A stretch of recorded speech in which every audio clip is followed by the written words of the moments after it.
The US election is finally done.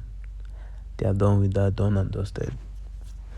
I'm happy that we can actually start trading and also being comfortable with taking trades without being worried having the election make the market move indecisively or to an extent on a level that we can't really trade because of a lot of manipulation and indecisiveness, generally speaking, with the direction the market has to go. Because obviously the outcome of the election is in one way or the other going to influence the market. So I'm happy we are off that and we can enjoy trading again. Though some people were still trading regardless. This me saying this doesn't mean that it's like a general thing that applies to everybody. For me personally, I believe during periods like this, everyone should be on guard, be mindful of the trades they take, knowing fully well that anything can happen and whatever can happen will happen, and you don't want to be on the bad side of the market. So it's best to play safe, despite the fact that the market had very, very clean moves and runs. I am still excited.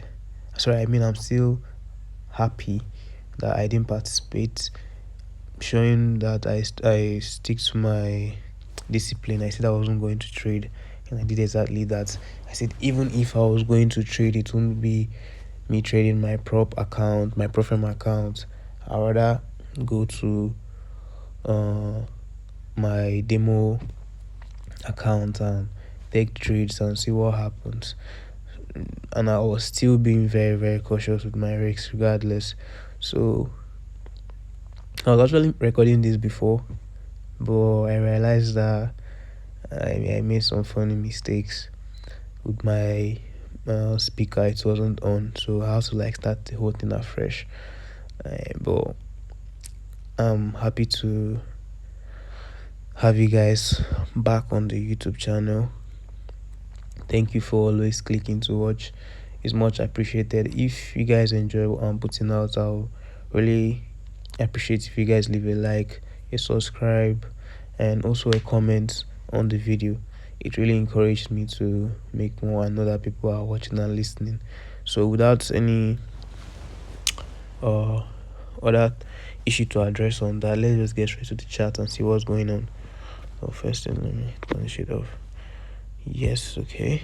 So here, the monthly time frame. As you can see, if you guys remember on my previous video, I talked about how this other block was propelling the market high, and the market was going to, like, my overall bias was the market taking out this high, and the market just did that. And that's awesome to see. And if I take it down to the weekly, sorry guys, the weekly time frame, you see that the market has been bullish, creating and taking out highs, and that is engineering liquidity and taking them out. When I saw the market tapped into the monthly fair value gap, all I could say was that this is the basic, or should I say, technomics behind the market. The market always runs from internal to external liquidities. It's vice versa.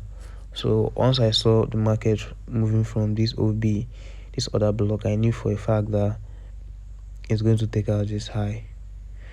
You get me? I knew for a fact it's going to take out this high. That's just the technomics behind the market. So it's cool to see it play out or unfold. It's always awesome to see. So the market has been on this bullish move, making at the highs, coming back to fair value gaps and trading high and all of that. So, but this is our main focus. I remember in my last video I was saying how I didn't really like the whole consolidation thing here. The market was just looking for means to manipulate these lows and start running high, but I wasn't willing to engage or take any serious trade because of the election. So I was expecting this for this week. I made a video on that. I think you guys should check it out. On my previous video, I talked about how I was expecting the market to trace to this fair value gap and take out this low, and also take out this low, possibly before trading back high to violate the all-time high or make the all-time high. Sorry. So that didn't happen. I believe the news has the election had its effect on the market, and the market quickly went high, taking out this high and the all-time high over here. The all-time high over here. Sorry. So let's go down to the lower time frame and see what happened. Let's go to the 4-hour. On the 4-hour time frame here,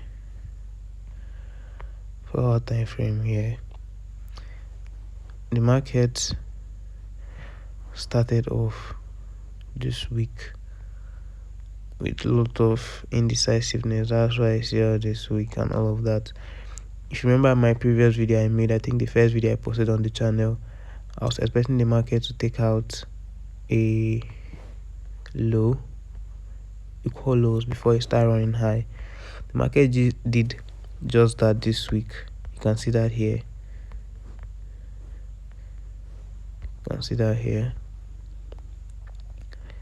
This equal lows here. The market came here, took it out, and started building up strength to trade higher. There wasn't any setup for me with my model that I'm much interested in. From what I saw, there wasn't anything I was interested in trading here. Those some persons got in and made money and all of that, but I didn't see anything that caught my interest that or aligned with my model basically. So I didn't engage at all. But if you check this out, you see how the market started running up from which day is this? From Wednesday, which is today basically, but the market has closed. From Wednesday, the market started running high aggressively, though it started from Tuesday, you get me, but from Wednesday the market started moving crazy till it took out the all-time high, and now currently forming a new all-time high, and that's crazy to see. Another thing that supported this market buying is the SMT, smart money technique, that I saw formed across these markets. These markets always have some form of relationship that normally use the lens. We normally look at it using the lens of SMT. It helps us, or helps a trader know when the market will make substantial moves or big major moves. Now check this out here. Let me show you guys this time.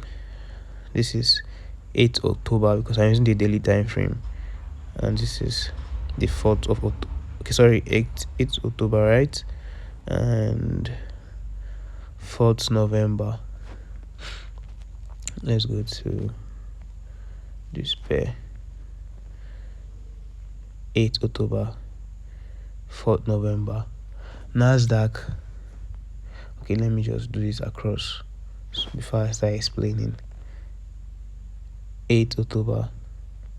Oh, 4th. I have not aligned this properly. Let me just do that here.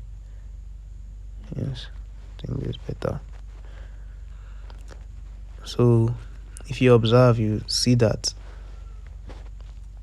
from 8th to 4th for Nasdaq and 30. Nasdaq, didn't take out its low, but 30 did. And same thing with 500. That is S&P did.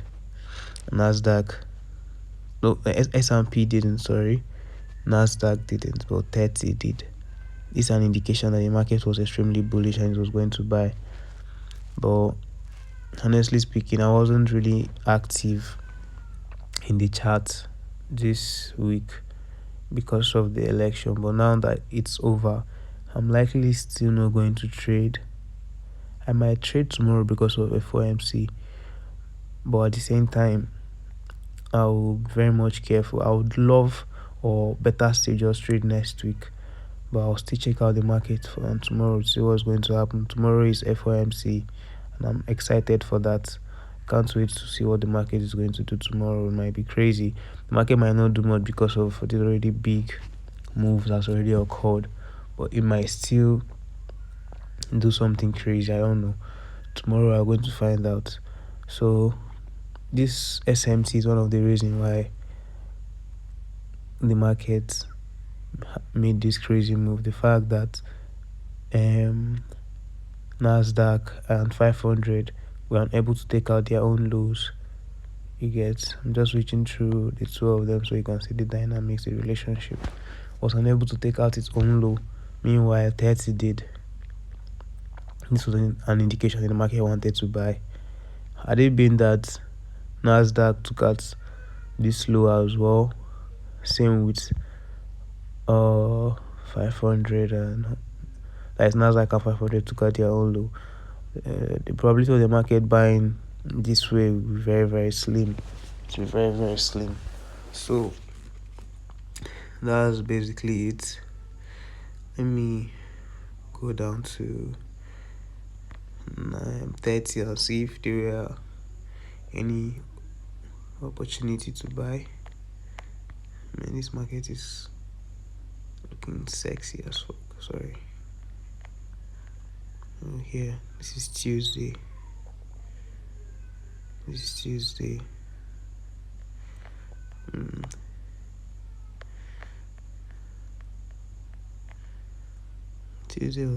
is looking good, if you ask me.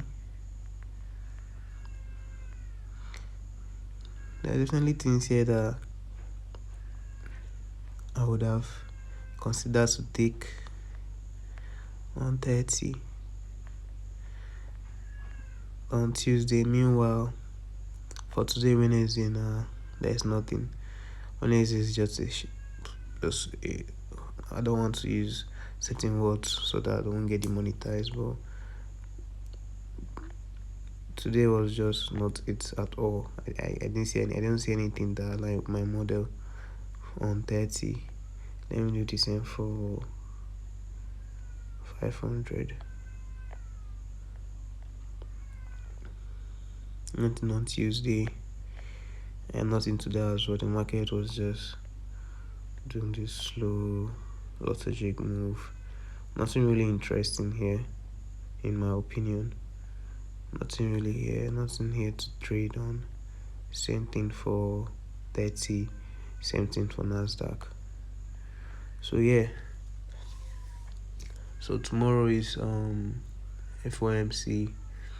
I'm excited to see what the market is going to do tomorrow, and yeah, I'll still stand on risk management for this week. Very, very important. And trade safe. Thank you for clicking on this video again, and I'll see you guys on the next one. Love you all.